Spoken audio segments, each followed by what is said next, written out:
निवाल जी।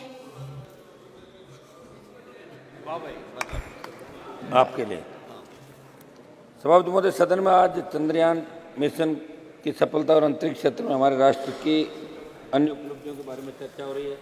सबसे पहले मैं आपको धन्यवाद दूंगा कि आपने मुझे बोलने का अवसर दिया। चंद्रयान 3 ने चंद्रमा के दक्षिण ध्रुव पर कदम रखकर न सिर्फ एक नया इतिहास रचा, बल्कि ऐसी जगह पर उतरने में भी सफल रहा जहां अब तक दुनिया का कोई भी देश नहीं पहुंच सका। हम बच्चे थे जब पढ़ते थे, इतिहास पढ़ते थे, अमेरिका चांद पे जा रहा है, रूस जा रहा है, तैयारी कर रहा है, लेकिन हमने चांद की उस जगह पे कदम रखा। और उस दिन जब चंद्रयान चांद की सतह पे उतर रहा था और वो पल जो 1 घंटा लास्ट का था, 1 घंटे से फिर 30 मिनट, 29, 28, 27, 1 मिनट 1 सेकेंड, इतना जबरदस्त उत्साह देश के हर बच्चे के अंदर, 4 साल से लेके 3 साल से लेके बच्चे, बूढ़े, महिलाएं, किसान, जवान सब टेलीविजन के सामने थे, कोई फोन लेके बैठा हुआ था और उस इतनी उत्सुकता से देख रहा था कि भारत आज विश्व का पहला देश बना। ये हम सब के लिए गौरव की बात है। मैं इसमें हमारा जो भारतीय वैज्ञानिकों की सफलता को न केवल हमारे देश ने बल्कि दुनिया ने, इसे गर्व की बात है। मैं प्रधानमंत्री सहित हमारे मंत्री जी और लोकसभा अध्यक्ष जी का भी इस बात के लिए धन्यवाद कि आज इन्होंने इस पर चर्चा कराई। वैसे 193 में चर्चा होती, लेकिन आज इस पर विशेष रूप से ये चर्चा कराई। और आपका भी धन्यवाद कि आपने हमें बोलने का मौका दिया। 20 जुलाई 1969 को चांद पर कदम रखने वाले अंतरिक्ष यात्री नील आर्मस्ट्रांग ने वहां उतरते ही कहा था कि इंसान के लिए छोटा कदम हो सकता है, लेकिन मानव जाति के लिए एक लंबी छलांग है। और विश्व के अंतरिक्ष में ये वाक्य लगभग काउंट में बदल गया।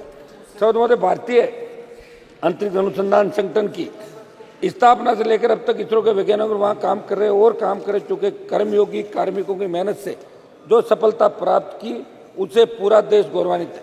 आज जब इस महत्वपूर्ण उपलब्धि विषय पर चर्चा हो रही है तो मैं एक बात कहना चाहता हूँ कि सरकार ने इस सफलता की कहानी को स्कूली पाठ्यक्रम में जोड़ने की बात कही, अच्छी बात है।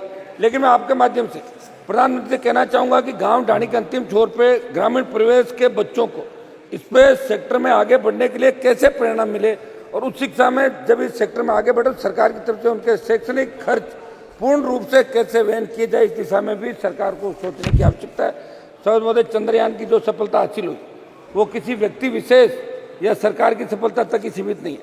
ये हमारे वैज्ञानिकों की वर्षों की मेहनत का परिणाम और इसरो की स्थापना लेकर अब तक इसरो की यात्रा में वहाँ के वैज्ञानिकों का अथक परिश्रम का परिणाम। लेकिन भाजपा इस सफलता को ऐसे दिखा रही है कि जैसे ये उनकी व्यक्तिगत सफलता। ऐसे मामलों का राजनीतिक नहीं करें तो अच्छा। हम सब इसमें आपको बधाई देते हैं, पूरे देश के लिए गौरव की बात है। सबका आशीर्वाद, सबकी दुआएं, इस देश आगे बढ़े, इसी का परिणाम है कि हमें विश्व में सबसे पहले सफलता मिली। देश की अंतरिक्ष यात्रा की शुरुआत 1960 के दशक में हो गई थी। फरवरी 62 में अंतरिक्ष अनुसंधान के राष्ट्रीय समिति का गठन किया, जिसके सदस्यों में होमी जहांगीर बाबा और विक्रम साराभाई जैसे महान वैज्ञानिक शामिल थे। और चंद्रयान 3 और आदित्य L1 की सफलता वर्षों की मेहनत का नतीजा। सब भारत ने अपने अंतरिक्ष कार्यक्रम की एक छोटी सी शुरुआत से की और आज विश्व के सम्मुख एक विशाल उदाहरण स्थापित कर देखा। अगर आप बीते 6 दशक पहले जब भारत ने इस यात्रा को शुरू किया उस बारे में याद करें, उस समय अमेरिका और तत्कालीन सोवियत यूनियन लगभग चंद्रमा की धरती पर उतरने की तैयारी कर रहे थे। तब हम सोचते थे इन बातों को। इसके बाद के समय से अब तक के भारत ने अंतरिक्ष क्षेत्र में जितनी तीव्रता के साथ अपने स्पेस प्रोग्राम को आगे बढ़ाया, इससे जाहिर होता है कि हमारे वैज्ञानिकों में कितनी प्रतिभा और योग्यता रही होगी। मुझे गर्व है कि मेरे संसदीय क्षेत्र के एक किसान की बेटी, मेरे समाज की एक बेटी जिसका नाम सुनीता खोकर है, चंद्रयान 3 की सफलता में इसरो की टीम का हिस्सा थी। सभापति महोदय, चंद्रयान पर भारत के मानव अभियान को लेकर उम्मीद बढ़ी, क्योंकि सफलता आपके कार्यकाल में मिली, ये सही है। लेकिन जब बात नीतिगत सवालों की आती है, सरकार को अपनी विफलताओं को भी स्वीकार करना चाहिए। सभापति महोदय, मैं कोई इश्यू से भटक नहीं रहा हूँ, लेकिन लोकतांत्रिक मूल्यों का अस्तित्व बचा रहे। आज विषय अलग है, फिर मैं कहना चाहूँगा बढ़ती महंगाई को रोकने में, स्थायी रोजगार देने में सरकार नाकाम रही, उसको भी आपको स्वीकार करना चाहिए।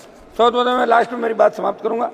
आपके माध्यम से प्रधानमंत्री जी को कहना चाहूँगा कि वैज्ञानिकों के उत्साह और उनकी मेहनत से जो सफलता हमारे देश को मिली, उस सफलता में वैज्ञानिकों का उत्साह शामिल था, परंतु राष्ट्र की सुरक्षा से जुड़े मामले में आपकी सरकार ने देश की सेना और युवाओं को सेना में अग्निपथ नामक संविदा भर्ती की योजना को लाकर जो किया है, मेरा सदन के माध्यम से सरकार से अनुरोध है कि ऐसी योजना को वापस लिया जाए ताकि सेना का उत्साह बरकरार रहे। एक सभापति महोदय, मैं चाहता हूं कि बेरोजगारी पे चर्चा हो सदन के अंदर, पूरे देश का नौजवान जिन्होंने आपको सत्ता के शिखर पे बिठाया। दूसरा, एक चर्चा महिलाओं, जो महिला अपराध बढ़ रहे हैं देश के अंदर, महिला आरक्षण आप ले आए, उसका हमने सबने धन्यवाद आपको दिया था। जैसा भी आप लाए अच्छी बात है, कम से कम शुरुआत तो करी। आगे ये भी बैठे थे कई साल, ये भी नहीं ला पाए, आप लाए। लेकिन महिला अत्याचार जो देश के अंदर बढ़ रहे हैं, इसकी चर्चा भी सदन के अंदर पूरे दिन होनी चाहिए, ये हमारी मांग है। और आपने मुझे मौका दिया, मैं पुनः इसके हमारी भारत जो आगे बढ़ा है इसको बहुत बहुत बधाई। और हम सब मिलजुल के चाहते हैं कि देश और दुनिया के अंदर राजनीति से ऊपर उठ के हम देश के विकास की सोचें। धन्यवाद बेटा।